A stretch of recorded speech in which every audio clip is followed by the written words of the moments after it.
निवडणूक आयोगाची मतदान याद्या जाहीर झाल्या आहे आणि त्याच्यामध्ये भरपूर प्रमाणात बोगस मतदान निघत आहे। आपल्याला काही कल्पना आहे का अशी काही बोगस मतदान आहे? बघा, मी बुलढाण्यामध्ये जवळपास कलेक्टर साहेबांना 4000 डबलची नावं ही बोगस असल्याचं आम्ही कळवलेलं आहे, लेखी कळवलेलं आहे। काल महाराष्ट्र राज्याचे निवडणूक आयोग दिनेश वाघवणे साहेबांना मी फोन केला की अशा प्रकारचे बोगस नाव आहे आणि काही 30-30 वर्षापासूनचे लोक इथे राहून गेलेत, अधिकारी राहून गेलेत, त्यांचे देखील नावं तसेच आहेत आणि मृत्यू झालेले देखील। हा आकडा जिल्ह्यात जर विचार केला तर लाखापेक्षा अधिक हा आकडा आहे आणि निवडणूक आयोग म्हणतो नाव काढू नका। अरे ही जी डबल नाव ही तुम्ही काय काढत नाही? असा कोणता या भारताचा कायदा आहे, कोणतं संविधान असं की असे बोगस नावं तुम्ही कायम ठेवता? मृत्यू पावलेल्यांची नावं तुम्ही टाकत नाही। 25 जुलैला तुम्ही सांगितलं की नाव काढू पण नका पण टाकू नका।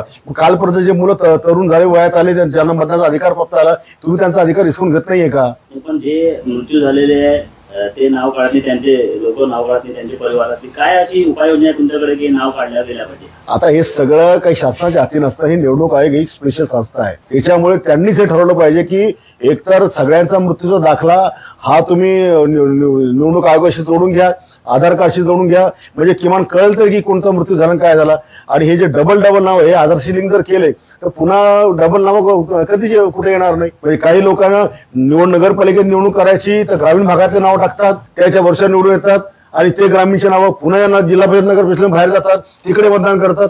अनेक असे राजकारणी ज्यांना मान्य नव्हतं की आधार आणि मतदान लिंक करायला पाहिजे, तुम्हाला हे मान्य आहे? नाही, 100% आधार लिंक केलंच पाहिजे आणि मृत्यूचा दाखला सुद्धा त्याच्याशी जोडला पाहिजे, जेणेकरून मृत्यूची झालेली नावं ही आपोआप डिलीट होतील। बुलढाणा नगरपालिका किंवा राज्यातील नगरपालिकांमध्ये महायुतीवर खुसबुस सुरू आहे, काय तुम्ही त्यांना सल्ला देणार आहे? कशा प्रकारे युती झाली? महायुती झाली पाहिजे ही तिन्ही पक्षाची आमची सगळ्यांची मानसिकता आहे, वरच्या नेत्यांची आहे आणि त्यांनी समंजस्याचा सल्ला दिला की शांततेने घ्या आणि स्थानिक पातळीवर नाही झालं तर राष्ट्रीय पातळीवर त्या संदर्भात चर्चा करतील।